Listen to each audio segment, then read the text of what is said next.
नमस्कार, आप देख रहे हैं सिने आजकल न्यूज। मैं हूं आपके साथ साक्षी वर्मा। चलिए शुरुआत करते हैं दिन भर की बड़ी खबरों के साथ। दीनानाथ पाठक की खबर के अनुसार पेट्रोल, डीजल और रसोई गैस के मूल्यों में वृद्धि को लेकर बुलाए गए बंद का असर संग्रामपुर और केसरिया में व्यापक रूप से देखने को मिला। बाजार बंद रहे और सड़कों पर से बसें नदारद रहीं। साथ ही राजद के साथ महागठबंधन के सभी दल एकजुट होकर सरकार के खिलाफ नारेबाजी करते हुए नजर आए। सूचना और प्रसारण मंत्रालय द्वारा हाईकोर्ट के निर्णय के आधार पर दलित शब्द की जगह अनुसूचित जाति शब्द का इस्तेमाल करने को लेकर जारी किए गए परामर्श पर केंद्रीय मंत्री रामदास अठावले लगातार नाराजगी जाहिर कर रहे हैं। अब उन्होंने कहा कि अनुसूचित जाति व अनुसूचित जनजाति शब्द का इस्तेमाल सरकारी रिकॉर्ड्स में भी किया जाता है, लेकिन ऐसा मत है कि दलित शब्द का प्रयोग किया जाना चाहिए। रिपब्लिकन पार्टी ऑफ इंडिया दलित शब्द के प्रयोग पर रोक को लेकर जारी की गई एडवाइजरी के मुताबिक सुप्रीम कोर्ट का रुख करेगी और वहां पर इसे चुनौती देगी।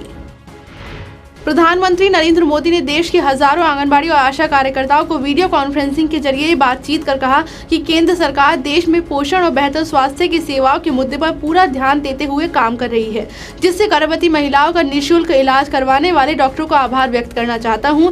कमजोर नींव पर मजबूत इमारत का निर्माण नहीं हो सकता। इसी प्रकार अगर देश का बचपन ही कमजोर रहेगा तो उसके विकास की गति भी धीमी हो जाएगी। आरबीआई के पूर्व गवर्नर रघुराम राजन ने बैंकों में डूबे कर्ज को लेकर बड़ा बयान दिया है।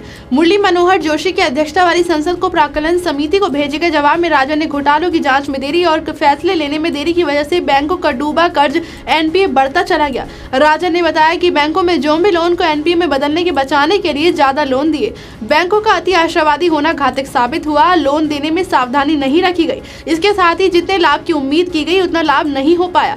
अब राजन के इस बयान से कांग्रेस की मुश्किलें बढ़ सकती हैं।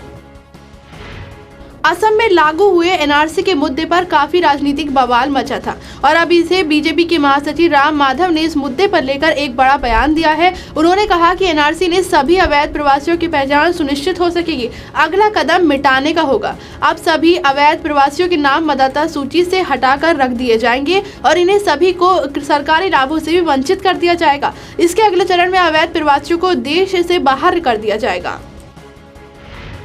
जम्मू और कश्मीर में सुरक्षा बलों को आज बड़ी कामयाबी हाथ लगी।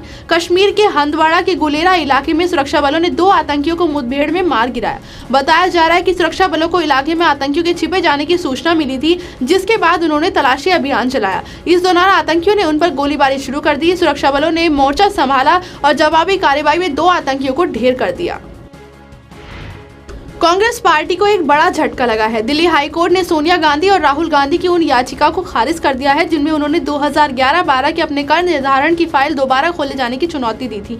न्यायमूर्ति एस रविंद्र भट्ट और न्यायमूर्ति ए.के. चावला की पीठ ने कहा कि याचिकाएं खारिज की जाती हैं। पीठ ने कांग्रेस नेता ऑस्कर फर्नांडिस की याचिका को भी खारिज कर दिया। उन्होंने भी 2011-12 के अपने कर निर्धारण की फाइल को दोबारा खोले जाने को चुनौती दी थी। राजधानी दिल्ली पुलिस ने एक और फर्जी बाबा की काली करतूत का पर्दाफाश किया है। बाबा खुद को ज्योतिषाचार्य कहकर लोगों को उनका भविष्य बताने का दावा करता था। रेप का आरोप लगते ही अब उसके आश्रम में ना तो बाबा है और ना ही उनके भक्तों की टोली। आशु भाई गुरु नाम का ये बाबा फरार हो गया है। इन ढोंगी ने दिल्ली के पौष इलाके हौज-खास के मंगले में अपना आश्रम बना रखा था। पुलिस के मुताबिक 6 अगस्त को गाजियाबाद की रहने वाली एक महिला ने बाबू आशु भाई गुरुजी, उसके बेटे और दोस्त पर रेप का आरोप लगाया है। पुलिस ने पीड़िता की शिकायत पर मामला दर्ज कर लिया है। पुलिस जांच के दौरान बाबा से संपर्क करने की कोशिश कर रही है। भारत की बहुचर्चित फिल्मी पत्रिका सिने आजकल, नया मगर सबके जुबान पर एक ही नाम, सिने आजकल। विज्ञापन, interview, film promotion, press conference के लिए संपर्क करें। सीहेक्ट media. Mobile number 9350816300। Email ID है cineajkalindia@gmail.com।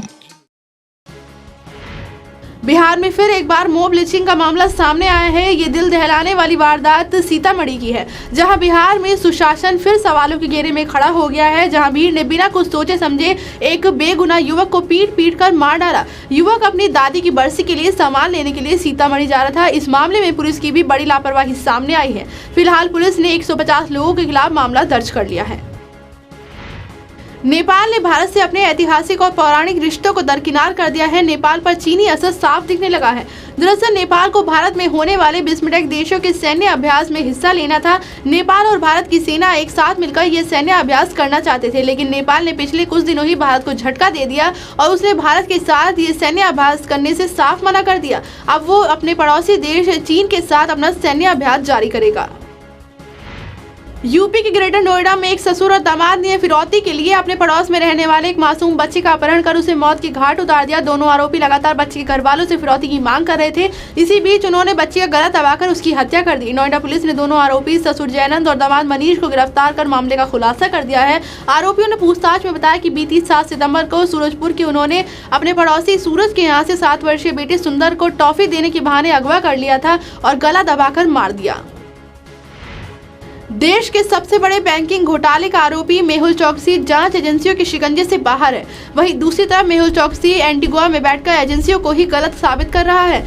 देश छोड़कर भागे मेहुल चौकसी ने पहली बार कैमरे पर प्रतिक्रिया देते हुए आरोपों को बेबुनियाद बताया है। मेहुल चौकसी ने अपने पहले वीडियो में बयान में कहा कि ईडी ने मेरे ऊपर जो भी आरोप लगाए हैं वो सब झूठे और बेबुनियाद है। उन्होंने गैर सरकारी तरीके से मेरी सारी संपत्ति जब्त कर ली है। ईडी सीबीआई मुझे फंसा रहे हैं और पासपोर्ट अथॉरिटी ने मेरा पासपोर्ट रद्द कर दिया है।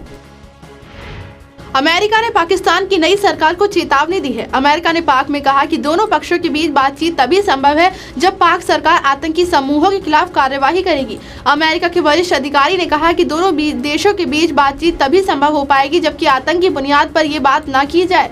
अमेरिका और अन्य देश लंबे समय से पाक पर आरोप लगाते रहे हैं कि पाकिस्तानी आतंकी समूह को अपने यहाँ सुरक्षित पनाहगाह मुहैया कराता है। पाकिस्तान इन आरोपों को लंबे समय से इनकार करता आया है।